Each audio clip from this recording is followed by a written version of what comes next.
Well, here we go. We got like an hour until sunset, so we figured we would give it a shot. Kristen's dropping the girls off at her parents' house. They're spending the night there because Lauren doesn't have school tomorrow. So we got them out the door and on their way, and I came up here.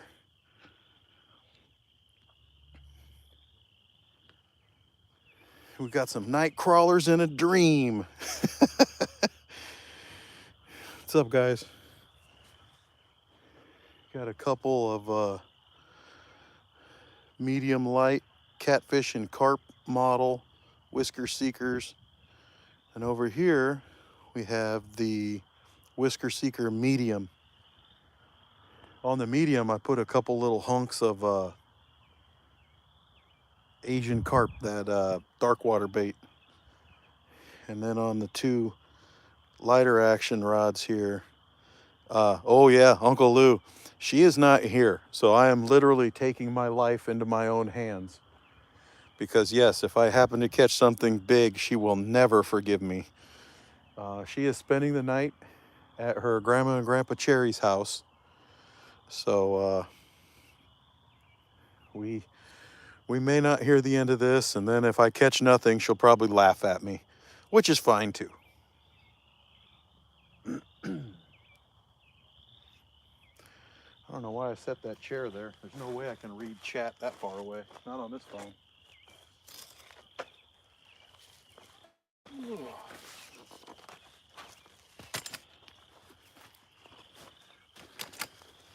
So anyway, we just deployed our baits. I know you guys are kind of at an angle there. I just don't know that I can fix it. I kind of anchored this thing down a little bit, hoping that it won't fall over.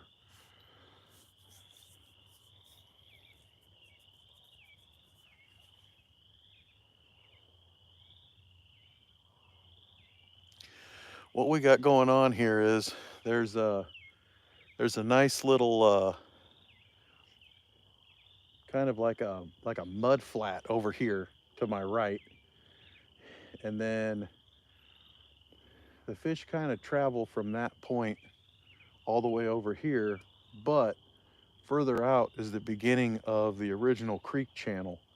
So I guess I could say that I'm kind of fishing on the on the the shelf this side of the channel. When I get longer rods, I can fish in it, and sometimes I get lucky and I can fish just past it.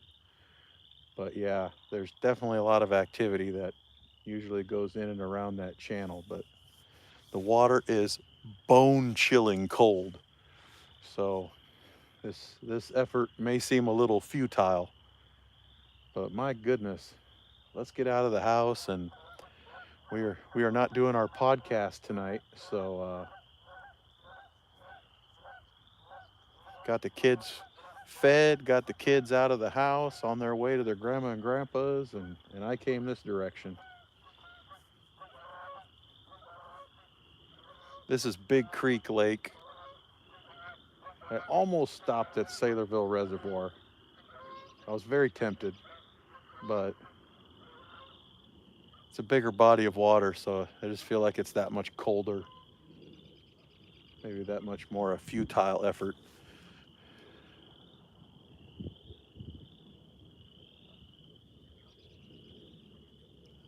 Yeah. Uh-oh. Uh-oh. See, we were talking about the rod wars in our last podcast. So I knew I reached for the wrong ones. They all have I put rod socks and reel covers on all of them because the Mexicat showed me how much it can keep your equipment looking amazing versus getting beat up in the back of my truck. But these things are like universal colors, so sometimes I guess right and sometimes I guess wrong. And I knew the Uncle Lou's rods were under the other rods, and since I've had no activity and I've been here for about 16, 18 minutes, I probably guessed wrong there and grabbed wrong. I went with the lighter weight stuff and going a little bit more toward the shallow end of the pool here. But we're not going to sit around. We're going to move these baits around.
Let's see.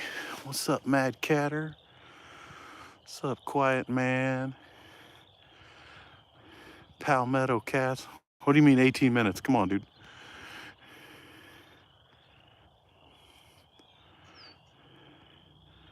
You mean I got lazy and I hadn't moved my baits for 18 minutes? Sometimes, see, that's the problem with carp fishing. Sometimes I'd just sit there and I wouldn't move my baits for like 5 hours. You get into these different habits, you know? That's why I said I try to learn from everybody. Because there is no doubt that a catfish is certainly a different species. Maybe, maybe carp are just like the fish vacuums, you know? They just keep going around, vacuuming up whatever they can get on the bottom, you know? Catfish must be more hunters, maybe. And I've never hunted, so I really truly don't know.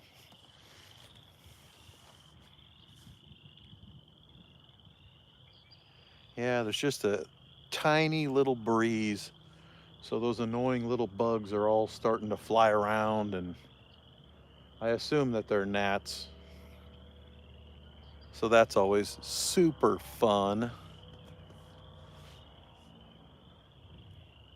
But like I say, everything changes if that rod tip bends down.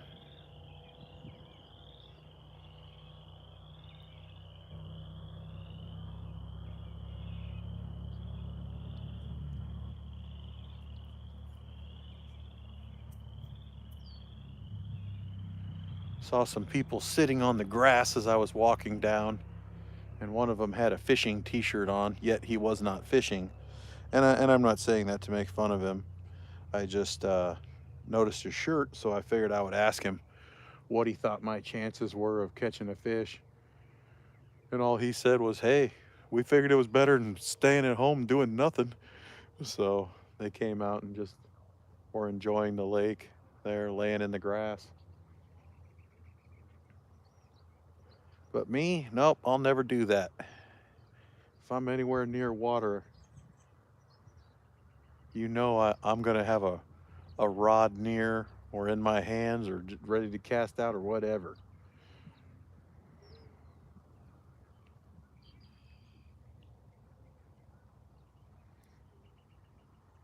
I don't know. I've said it a lot over the last like 2, 3 years that I think that I'm just like completely simple because all I want to do is fish. But apparently, there's some like minded individuals out there, several of which enjoy YouTube as much as I do.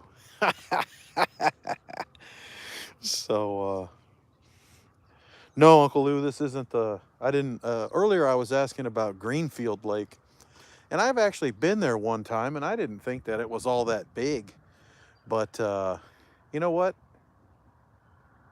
Actually, yeah, I think I did talk about this. Like, I don't know. I'm not good about remembering stuff once I've slept or ate and slept. And I have eaten meals since then, and I did take a nap. It was delightful.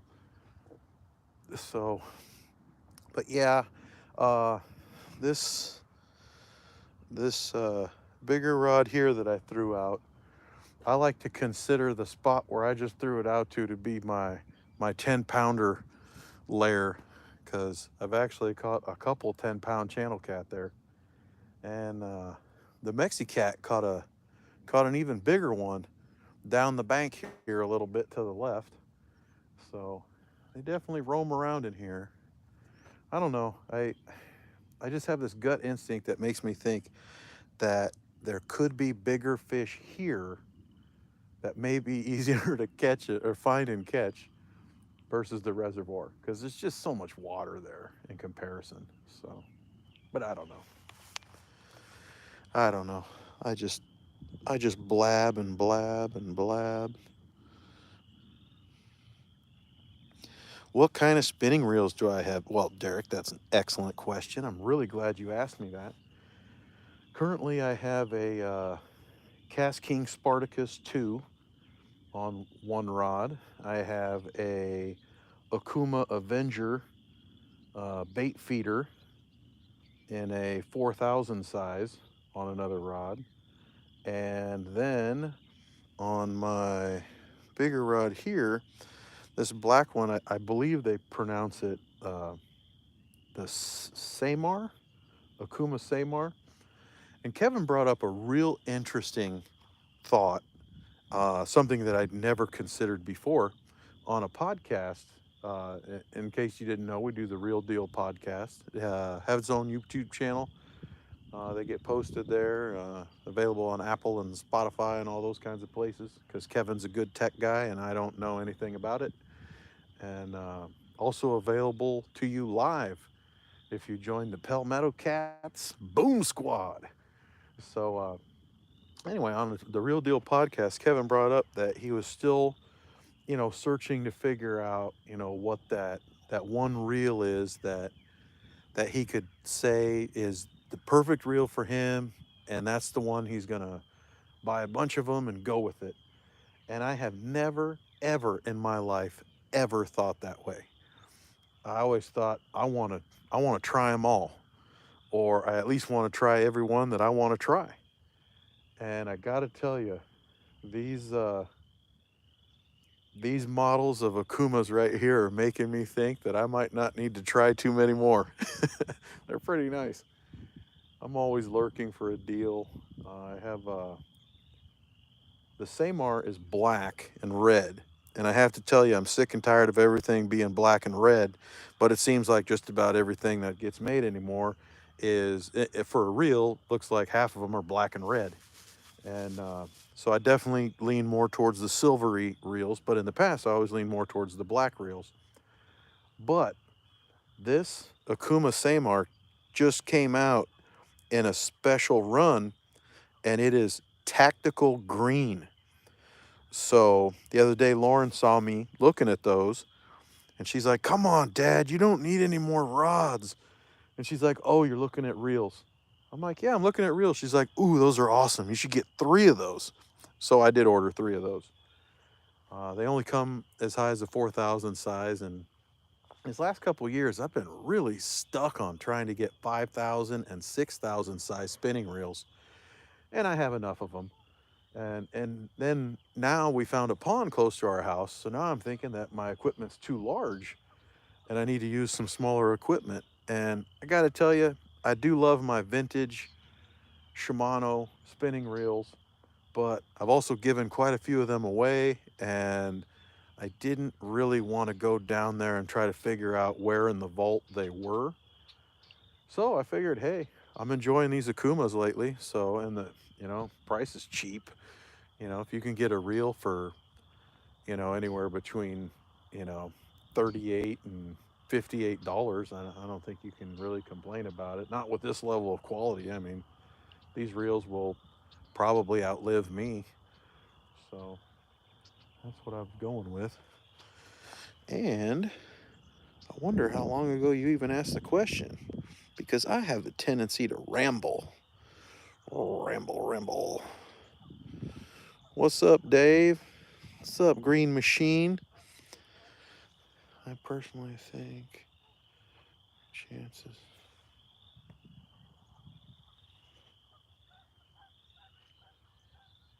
Yep, yep, I totally agree, Uncle Lou. But it's also not how my family feels about it, because they're always like, hey, let's go to Sailorville and let's book a trip to Red Rock. So, but that's how we fish. It's Murillo family fishing, so oftentimes we are not in agreement, but then we all go.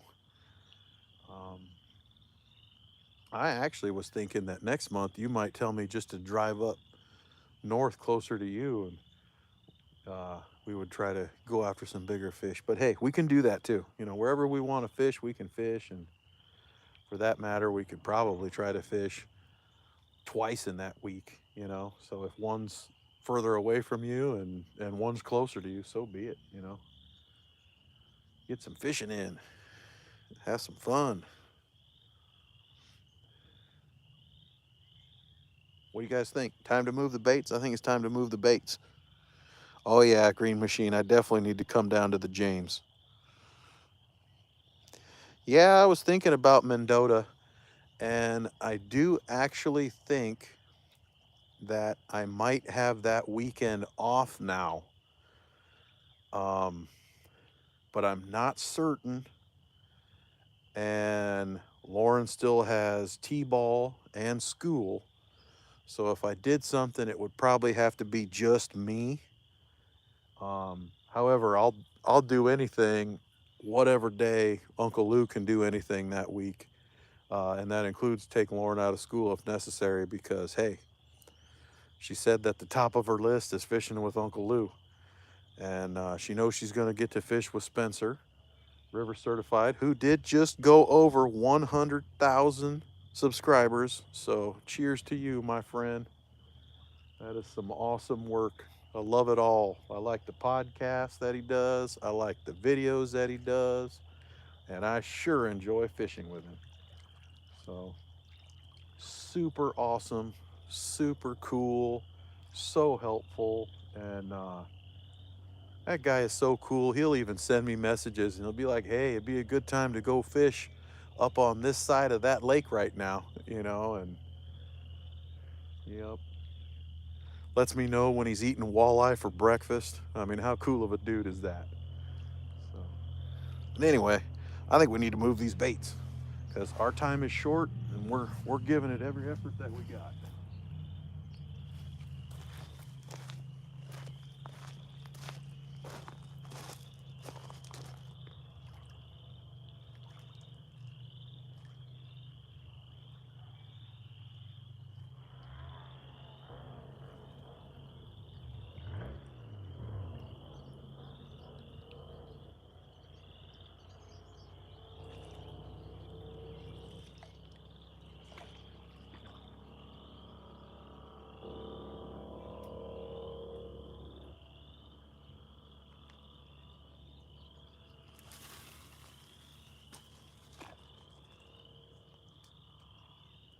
Did that go like right into the exact same spot?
Either those other two rods move while I was throwing that last one out? No. 43. Woo!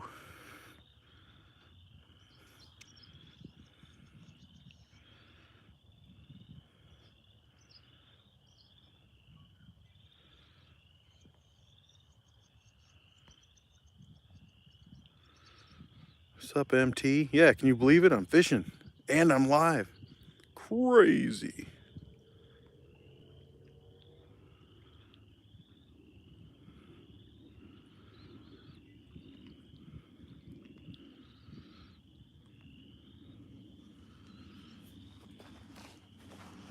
Yeah, the sun's caught behind a little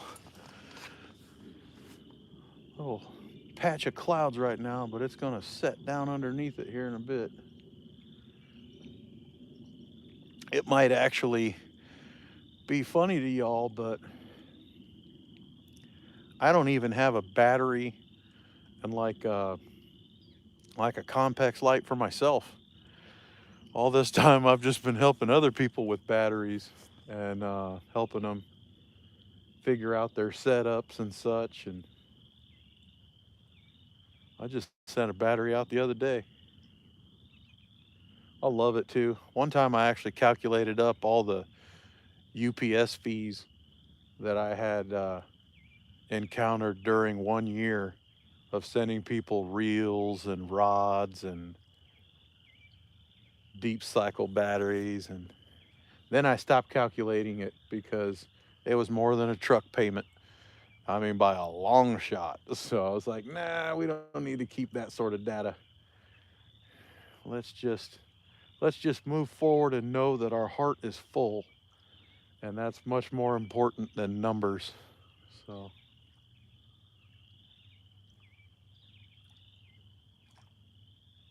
really would like to catch a fish though. I think that would be really super fantastic if maybe we could catch a fish. Maybe I should have brought a baba. Oh man, now I remembered what's up. I'm missing the bait shop. Phones to water and the bait shop. I'm just playing, Chad. We love you. Hope you got your phone fixed today. Hope you got it today. At least you were smart enough to carry the insurance on it, so hopefully it doesn't cost you an absolute arm and a leg. Hopefully it doesn't cost you an arm. You need both of those to fish. I mean, you could keep it in the rod holder, but you'd need a lot more help from your Joey, you know. Come to think of it though, you got a really good Joey, so you could fish with one arm. It would work.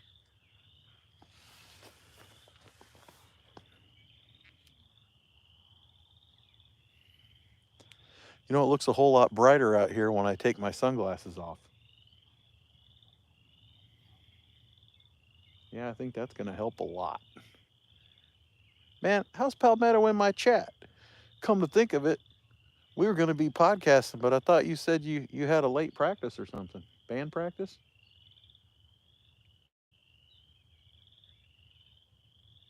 What do you play in that band? I kind of feel like you're like a like a smooth, slow jazz kind of dude, or a heavy metal drummer. I mean, I don't know. I know that's a pretty fine line, you know, whether or not you rock the smooth jazz, you know, with like a wind instrument, you know, or whether you thrash drums like Lars Ulrich.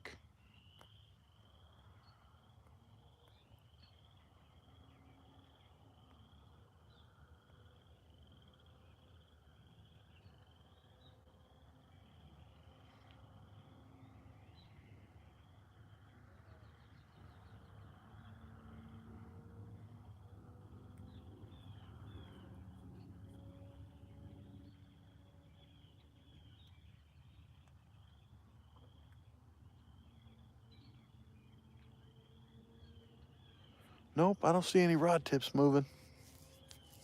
Soundboard, not playing an instrument. Well, pick one up, dude. Like that old school commercial that we all saw when we were younger, and you might be just a wee bit young for this. Freedom Rock. It's like, is that Freedom Rock, man? Yeah, man. We'll turn it up, man.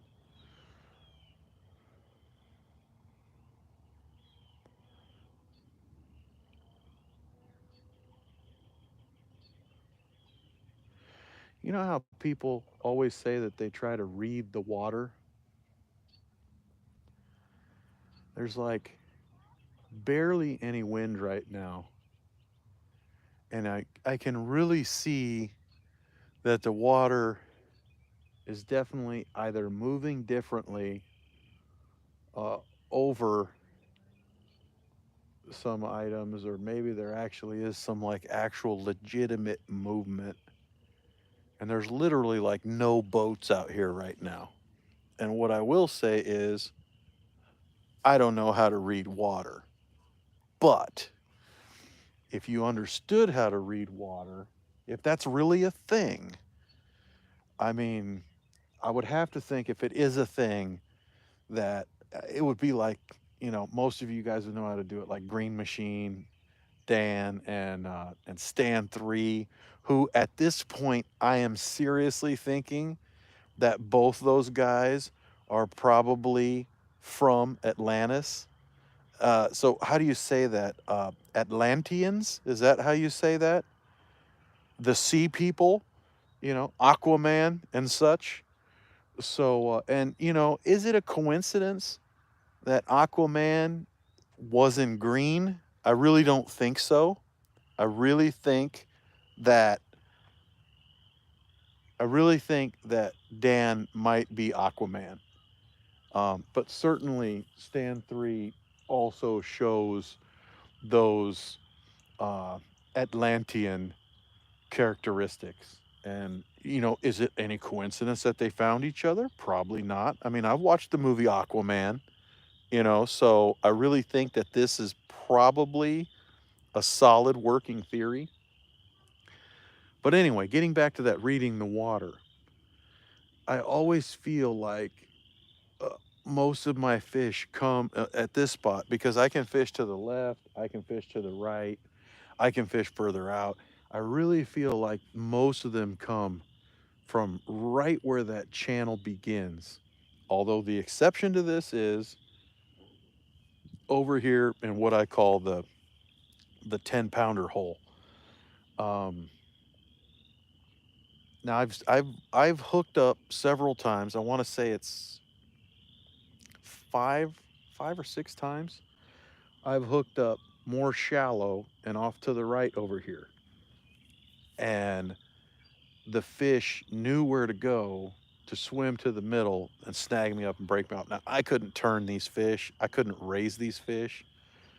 So some of the people that have fished this area have told me they thought that it was probably just like a gigantic carp or a gigantic buffalo because those are in this water as well. But I do believe that there are flatheads in here, and I do believe that there have to be very large channel cat in here. Now, I've only ever caught one flathead, but having felt the power with an extremely good rod and reel, I really don't feel that this was the same power. I felt that the swimming was very, very different.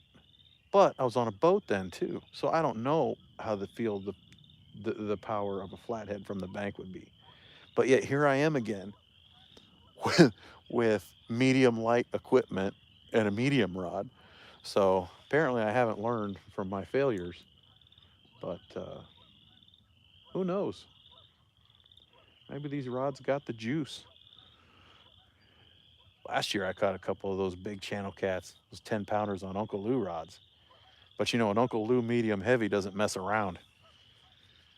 I I'm still hoping for medium action spinning reels or rods to be in the Uncle Lou's future, but we'll see. You know, all I can do is go to sleep every night and pray for it. Mention it every now and then and try not to be annoying about it. And who knows? Maybe those prayers will be answered.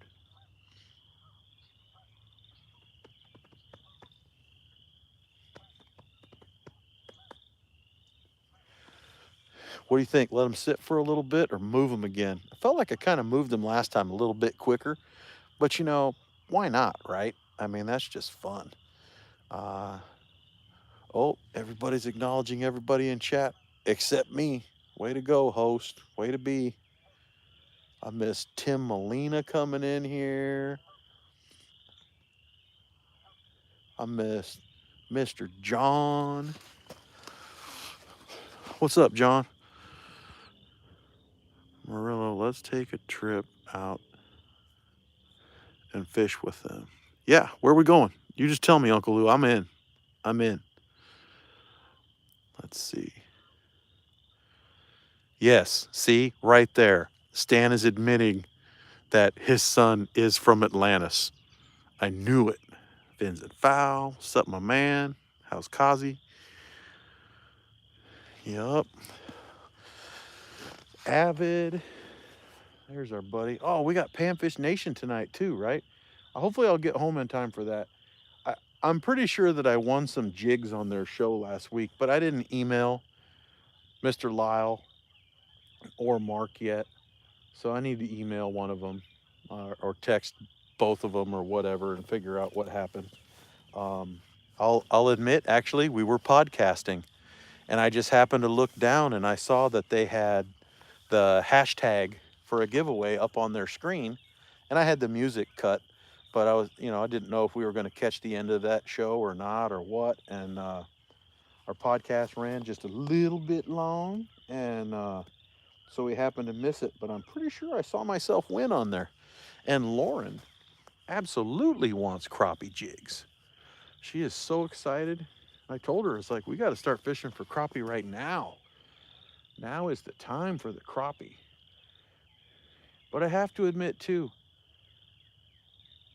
I don't really want to catch crappie. She does. I don't necessarily. But I always have the feeling like I want to catch a gigantic catfish or a gigantic carp. I just always have that feeling. So it's hard for me to multi-species angling. Um, but Lauren, I think, has that drive and that goal. So that's going to help me a lot. That's going to help me try. And let's face it, it's not about me. It's more about getting her on fish anyway. So, welcome, Tim. Central Iowa represent right here. West Des Moines, Valley Junction, born and raised, Junction boy, fishing Iowa. Several other people in here, fishing Iowa. Uncle Lou, Mike Turner. Yeah, I'm excited though. Got to meet some people and do some fishing. Lauren has T-ball games like every Saturday, with the exception, I think, of Saturday the 14th. And I think that we have one graduation party that we absolutely have to attend for sure because it is Lauren's godmother and Leia's godfather, brother and sister, my nephew and niece. So we will definitely be there having some good times, munching some food, because the Murillo family motto is we ain't gonna starve.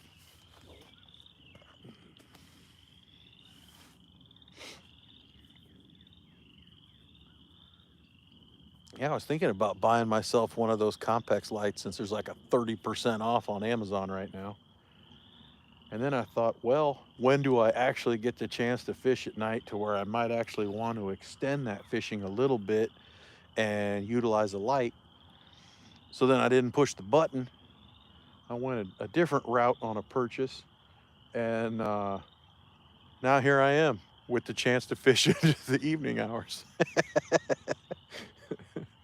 See how you can plan everything, just not really get it right all the time, if at all. Oh, too funny.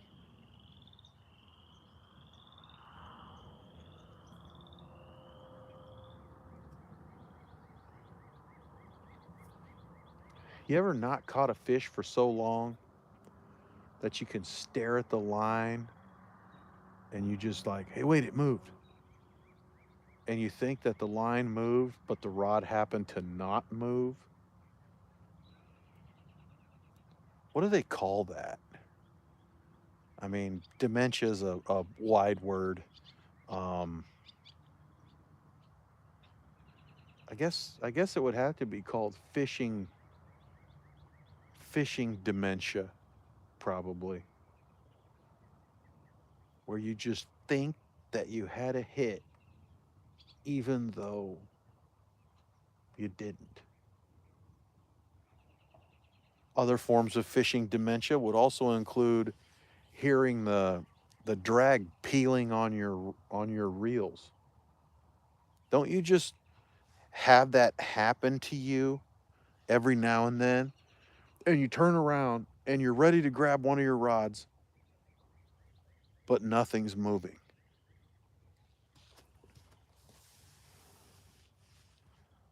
Let's see, what other problems do we encounter while we fish? I believe paranoia is a big problem. Like, let's say you do actually have a rod peeling out drag. And like in this case, I have 3 rods here. Let's say I can hear it and I look and it happens to be the final rod that I look at is the one that is identified as peeling out all the drag. Then I'm paranoid that my additional response time has cost me a good hook set. When you know darn well that hook is so sharp. I mean, I don't understand how any fish can avoid the hook if it's inside their mouth.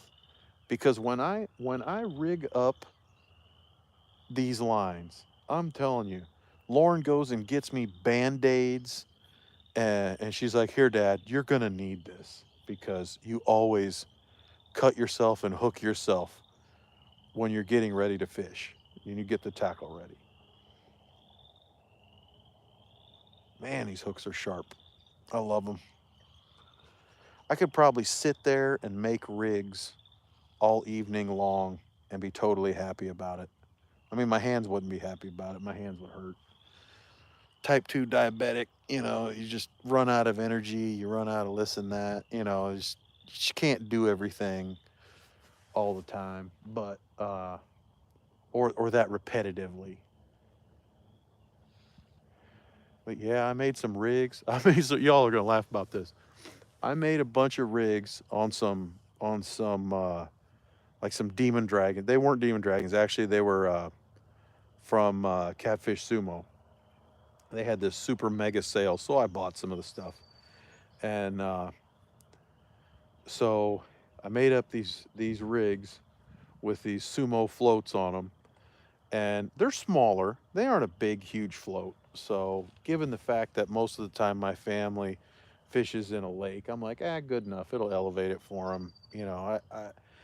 I was lucky enough that Kevin and Elston both told me how they rigged their stuff up and showed me, so that way I could, make it all easy on myself and everything. But so I made some of these up, and then I'm like, oh, I was like, dang, Trish is gonna take Dad with to the funeral, so I'll make some more, and I'll put the bag in Trish's minivan, and then that way she can share with Dad. And would you believe she did not share one single rig with my father, nor did she even think that I meant for her to share with Dad.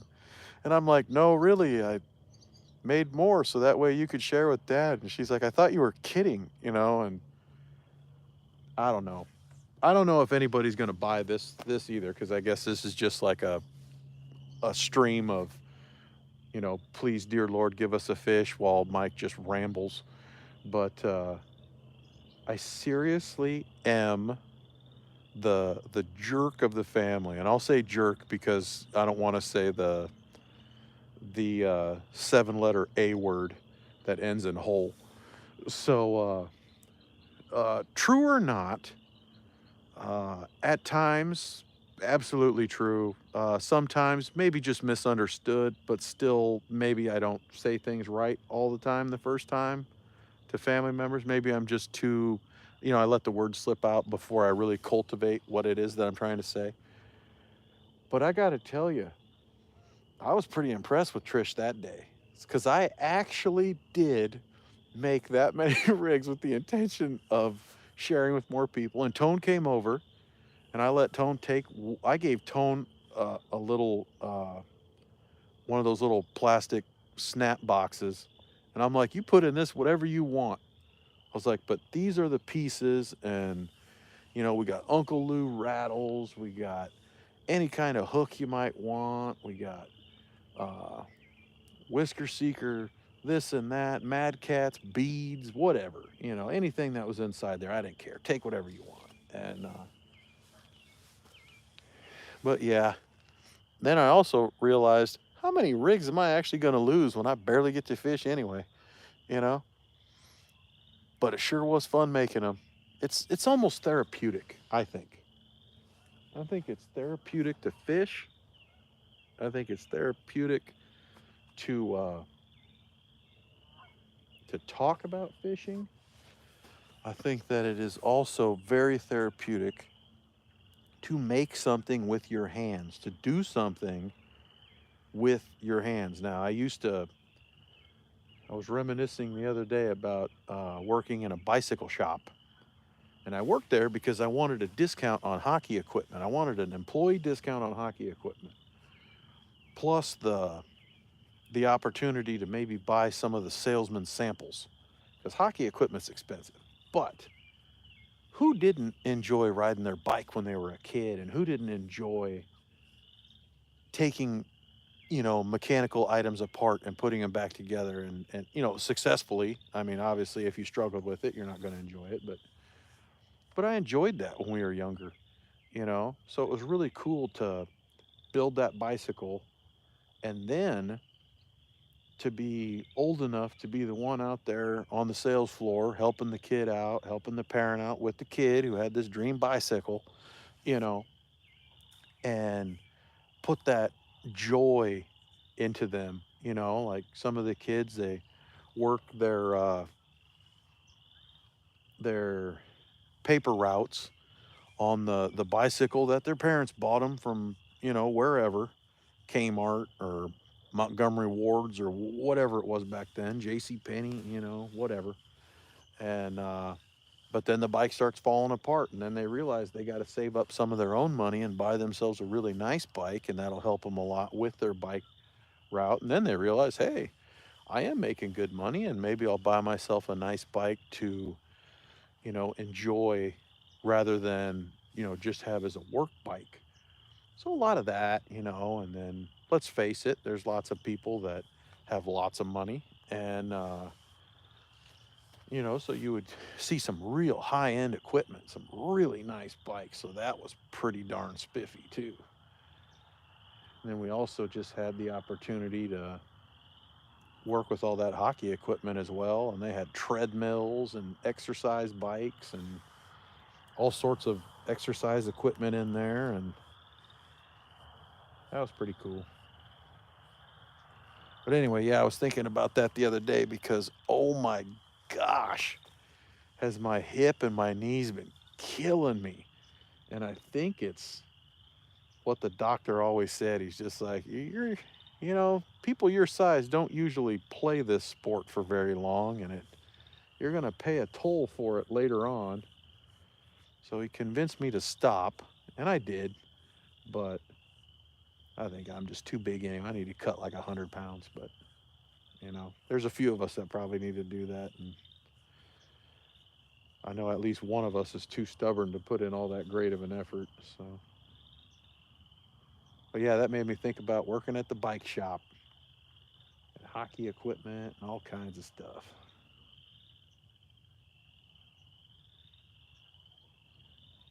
Hmm. Yep.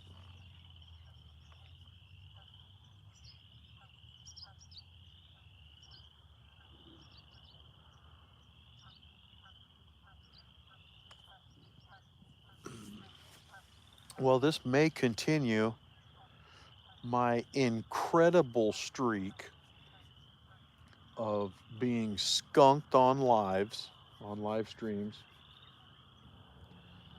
Now, of course, I'm exaggerating because when Lauren had her fishing tournaments, we caught fish both times and we were live.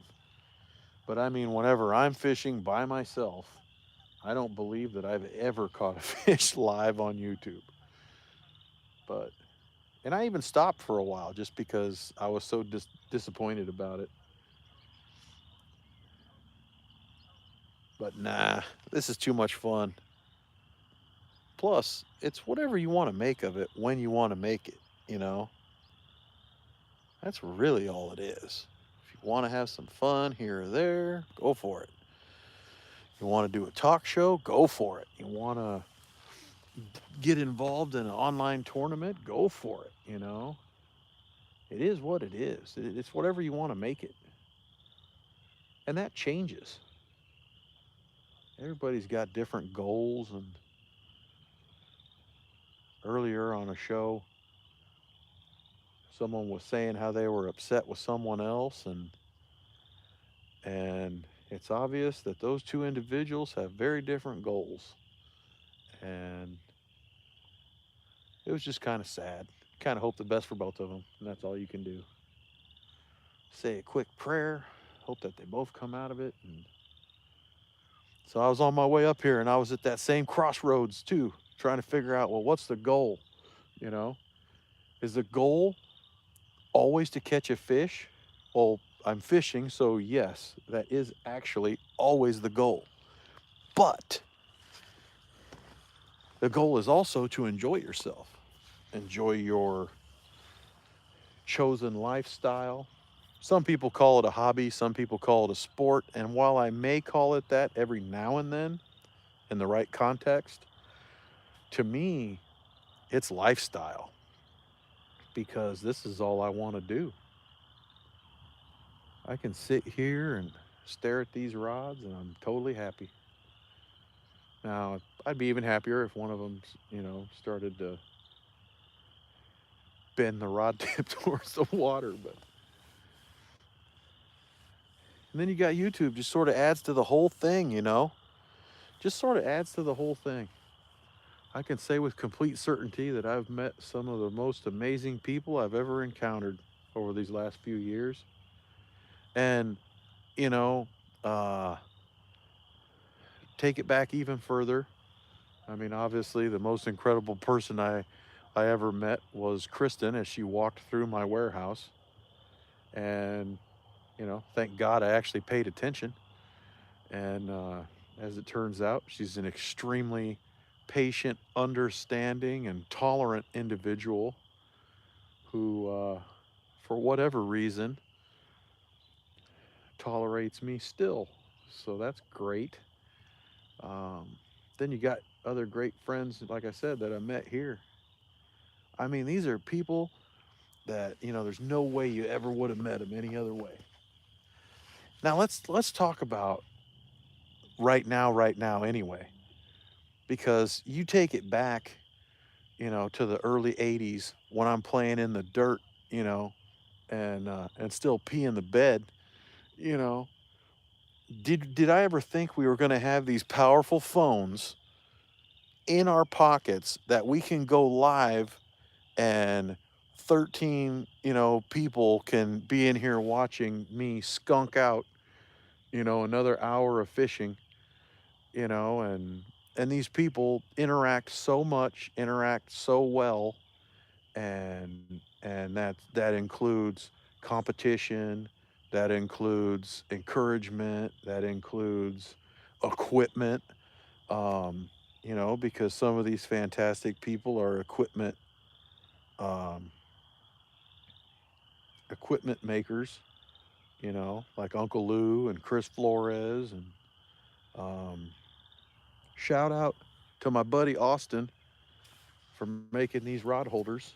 Um, he even made me some tall boys. Uh, so yeah, these things are just under 6 inches taller than the standard size. So that's pretty fantastic. And what do we say? Man, that picture is awesome. Cool.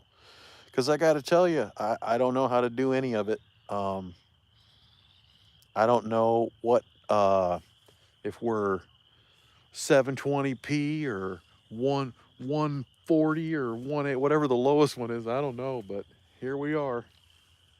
I see my dad's in there. That's good. He always tells me to let him know if I'm going to go live, and my buddy Bill said the same thing.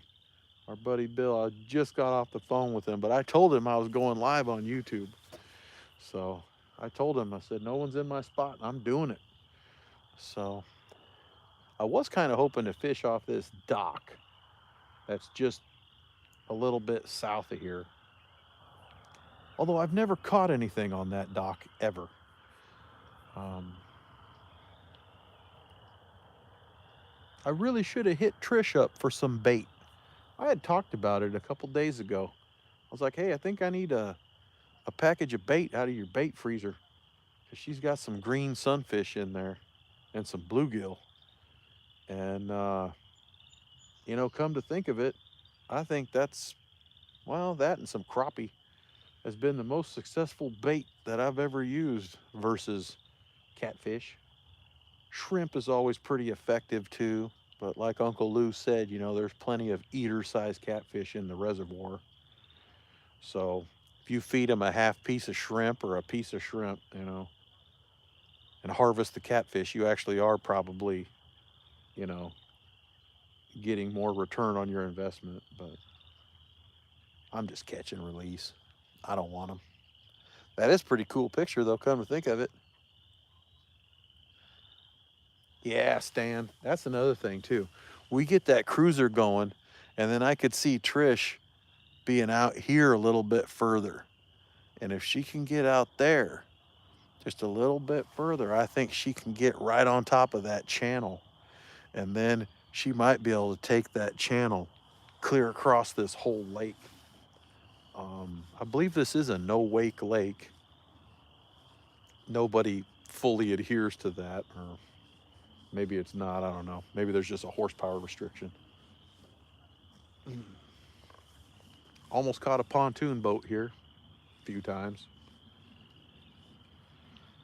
Let's see. Had some kayakers go under my lines before. That was fun.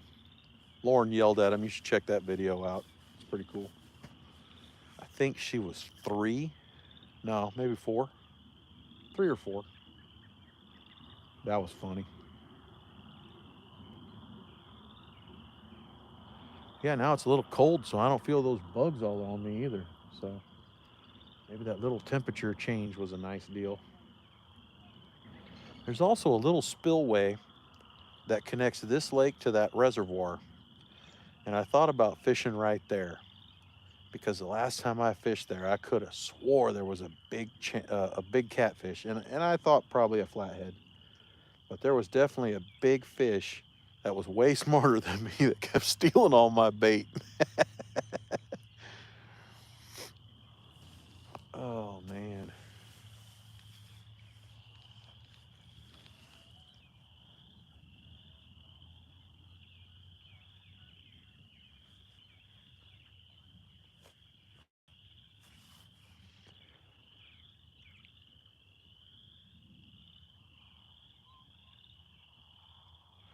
We are still on the push to hit the 500 mark. We're currently stuck in like the high 420s or the low 430s. Seems to fluctuate quite a bit. Got to get more videos up. MexiCat's been throwing me some ideas, and definitely need to do more live fishing. And certainly appreciate all of our friends who who share any of this stuff out. Because honestly, Mike Turner's probably got me half of my subscribers, and the other half have probably come from uh, the larger channels of our friends helping share us out. So Lauren asked me that the other day. She asked me how many likes we have total.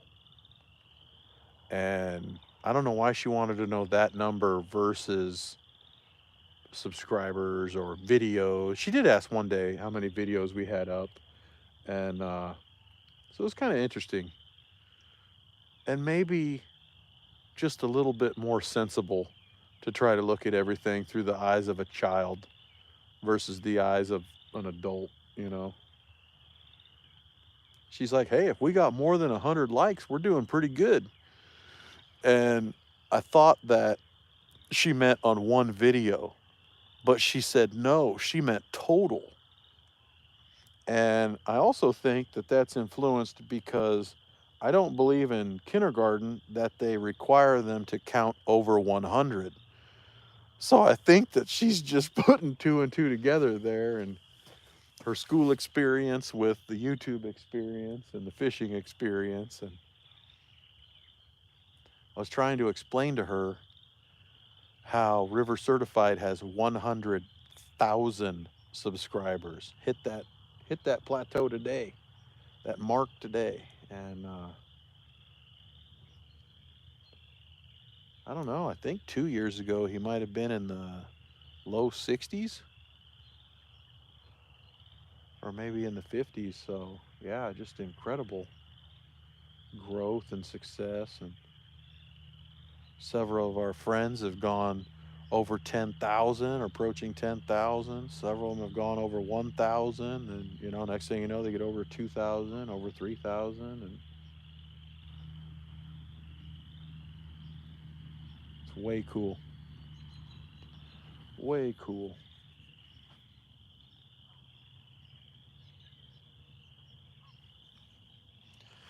Well, I think the technical sunset was supposed to be 9 minutes ago, but I can still see.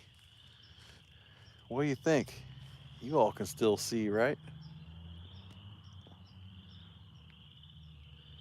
Yeah, David, there's nothing more fun than interviewing Lauren. Thing about it lately though, she says she doesn't want to be interviewed unless she's ready to be interviewed. So I've been trying to get her to make some videos with me, and she's like, "Nope, I don't feel like talking right now." And let's face it, she's hard enough to work with some days when she's in the greatest of moods. But if she doesn't want to perform and if she doesn't want to be videoed, then she has put her foot in the ground, and that's that. So, but yeah, those sure are fun. She likes watching them every now and then too. She likes watching her own videos of her own interviews every now and then.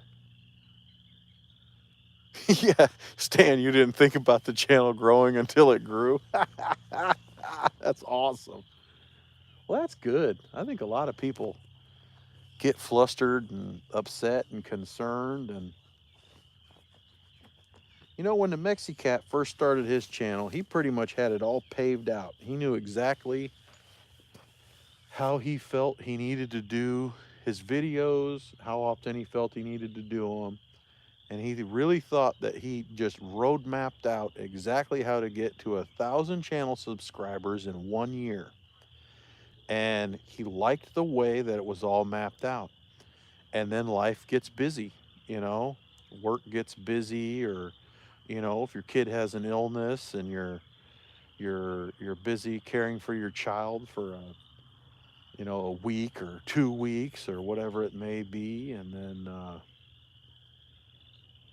I don't know, the whole world flipped upside down, the pandemic, and you just get busy in other directions too. So then he said to me, dude, he's just like, we'll get there when we get there. There's no reason to get upset about it.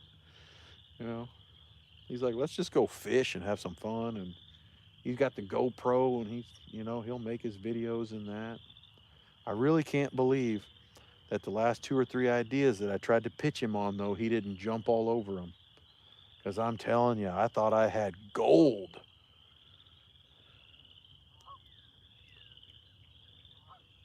I mentioned a few of those ideas to Haz, and Haz is like, "Oh yeah." He's like, "Oh man." He's like, "I can see that being a Mexicat production," but it just didn't happen.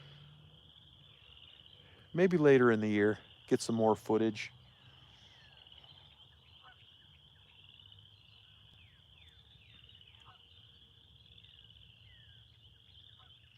I can hear like music. Let's see. Just past this point over here is the beach area, but I wouldn't think that there would be anybody at the beach when the water's this cold. But maybe they were just parked there hanging out, listening to some tunes. What's up, Amy? How's my brother Leroy doing? Oh, excuse me, Leroy. Accents on the second syllable.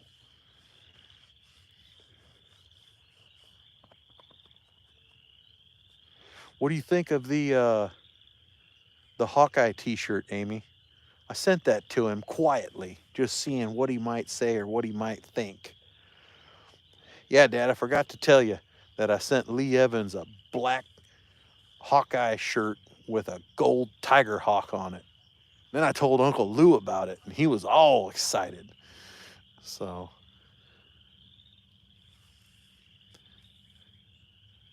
oh yeah, got the challenge on the hog leg catfishing coming up next week. That'll be exciting. It's uh it's pretty fantastic. Um, it's pretty fantastic what hog leg and takedown and Mike Turner and Don R and who else usually shows up on panel. It's pretty fantastic that those guys do that. Uh, Sometimes I don't sleep very much, and sometimes I sleep a lot. But their show starts at 2 a.m. Eastern and usually runs into the morning until Lee Evans' show starts. So 2 a.m. their time is 1 a.m. Central for me. But 2 or 3 times a week, I catch the beginning of that show. And then I fall asleep for 3 hours, 3.5, 4 hours. Then I go to work, get up, go to work. I listen to it on the way to work, and then I chat when I get to work here and there. But man, you talk about a funny conversation and hog leg eating fantastic breakfast sandwiches in front of us and behind the avatar too, and asking us if we can hear him chewing. Can you hear me chewing on this bacon sandwich?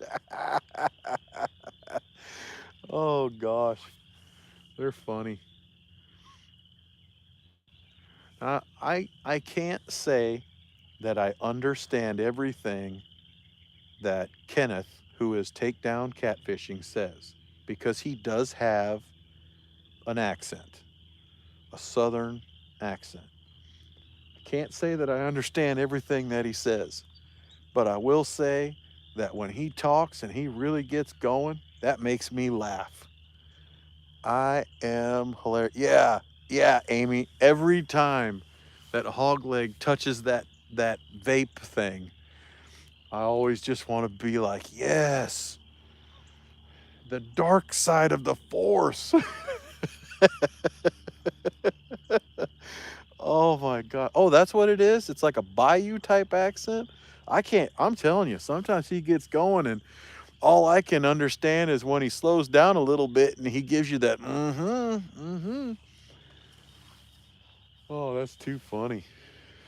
Way too funny.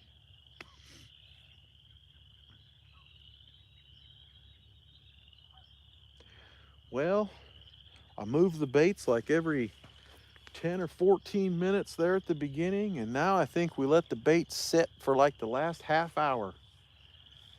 So I know some people would say to sit here another hour and see what can all roll through there, but there is no way I can do that. I'm gonna have to pack up and head home, where I'm sure I'll probably just barely catch the end of Panfish Nation. And let's see, it's Thursday, so after Panfish Nation, we got Jody, don't we? We got Pontoon Jody doing some sort of a challenge. Now, I mean, usually they're chasing flatheads, but sometimes guys end up in makeup or wearing dresses. So you never know what can happen on these side bets that they put on that channel. Pretty exciting stuff.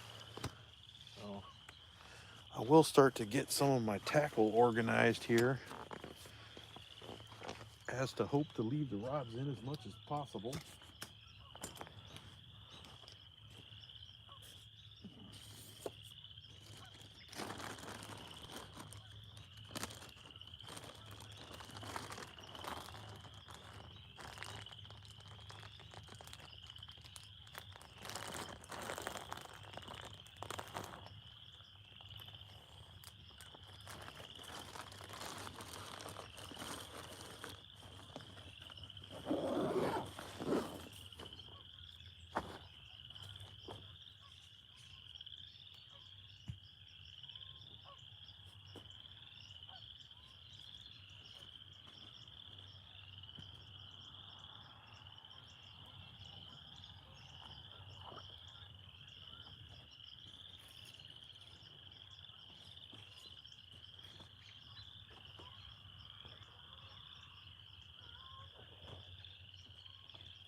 Well, it doesn't look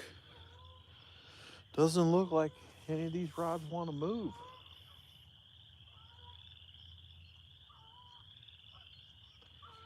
Now I will remember that, and I will sit these rods on the bench, because when you come to play on the field for Murillo Family Fishing, you either perform, execute, or I will go get one of my other nice shiny rods and I will try that one.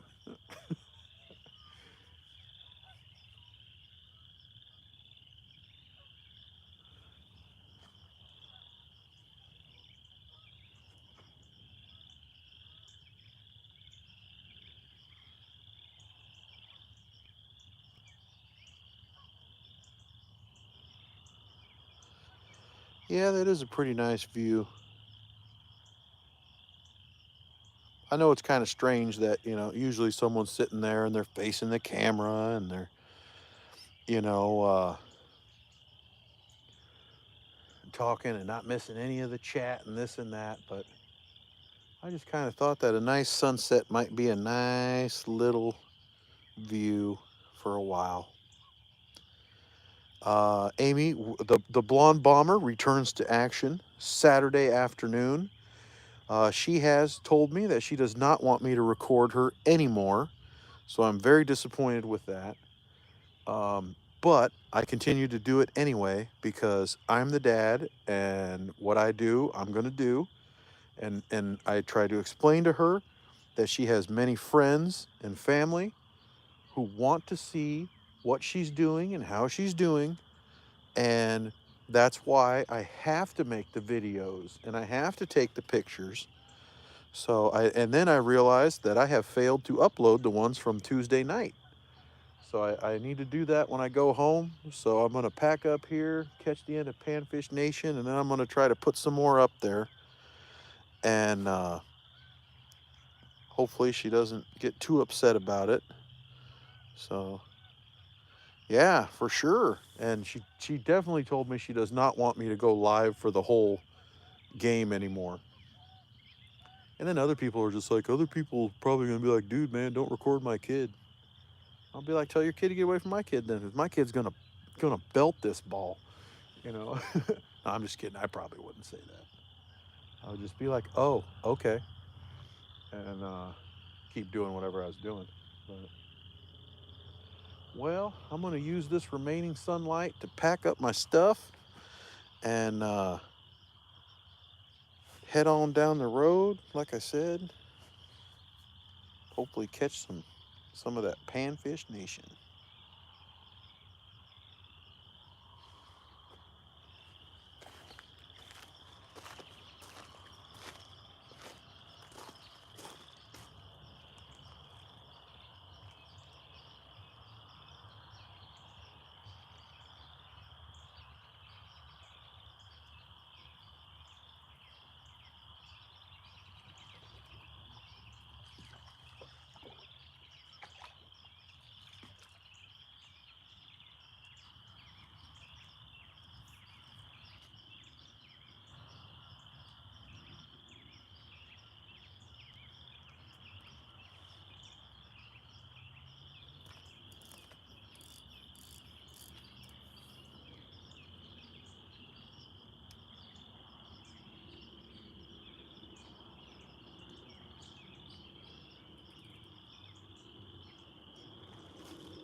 See, there's that tall boy.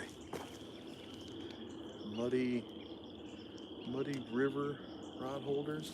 Woo, love it.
All right, not gonna leave any rod holders behind. I'm not gonna pull that rookie mistake.